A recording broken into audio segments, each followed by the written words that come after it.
What year did you start it? When? What was the inspiration behind it? Everything in between.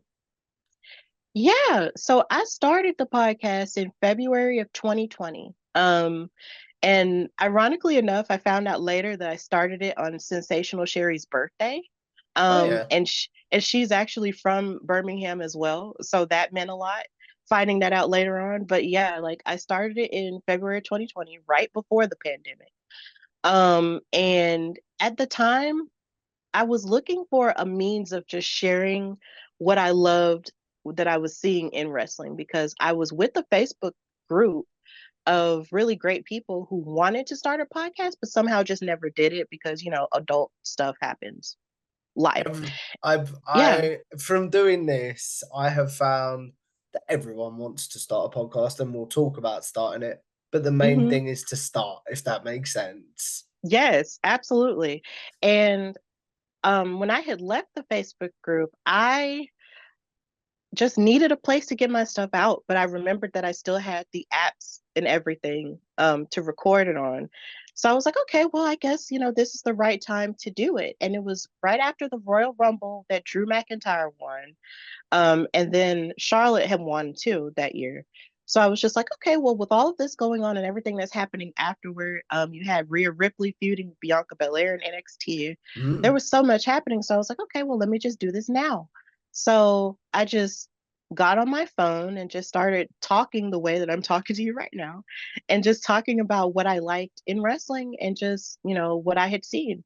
And eventually it grew into these sections of a show to keep it interesting. And I started planning it out, and I was going to talk about news and gossip because in wrestling, there's so much news and gossip coming Yeah. out. And then to also talk about what I liked from what I saw in wrestling. And I kept putting it together slowly but surely, and it started making more sense. I started not being nervous anymore because there are certain points where you listen to episodes in the past and you can hear the hesitation Preach. and the fear. Preach. But then I've eventually got over it the more I started doing it every week because wrestling just never ends like every other sport does. It just never Mm. ends. So I got more comfortable with it, and then eventually I started branching out and doing interviews with people too. Mm. And that started, I would be nervous about that as well. But once I got over the initial fear of it, and once I had planned out all of my questions and just followed that to a T, I started to feel more confident. So that's really how it got started. And I never really stopped at a certain point. Of course, whenever life stuff would happen with work, I would have to adjust, with the schedule and then have like a work-life balance as well. Mm. But, being consistent with it really um brought a lot of dedication out of me that I just didn't know was there anymore because after you get finished with college and you start working, you're just like, okay, I can't give myself to anything else. But then once you get started doing this and you begin to love it more and you realize it and you become passionate about it, it doesn't feel like work at all.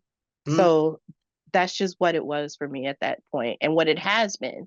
And even moving into doing it on video now, and doing it live, I'm very comfortable with it now in a way that I knew I could do, but just didn't know I could do it about wrestling. Because I've never been camera shy. Like I love taking pictures. I love talking, as you can see. So I was never uncomfortable with it. It was just a matter of doing it more consistently and being comfortable. So it's been great. I've been doing it for 4 years and some change, and I'm just really happy about it. That's really, really cool.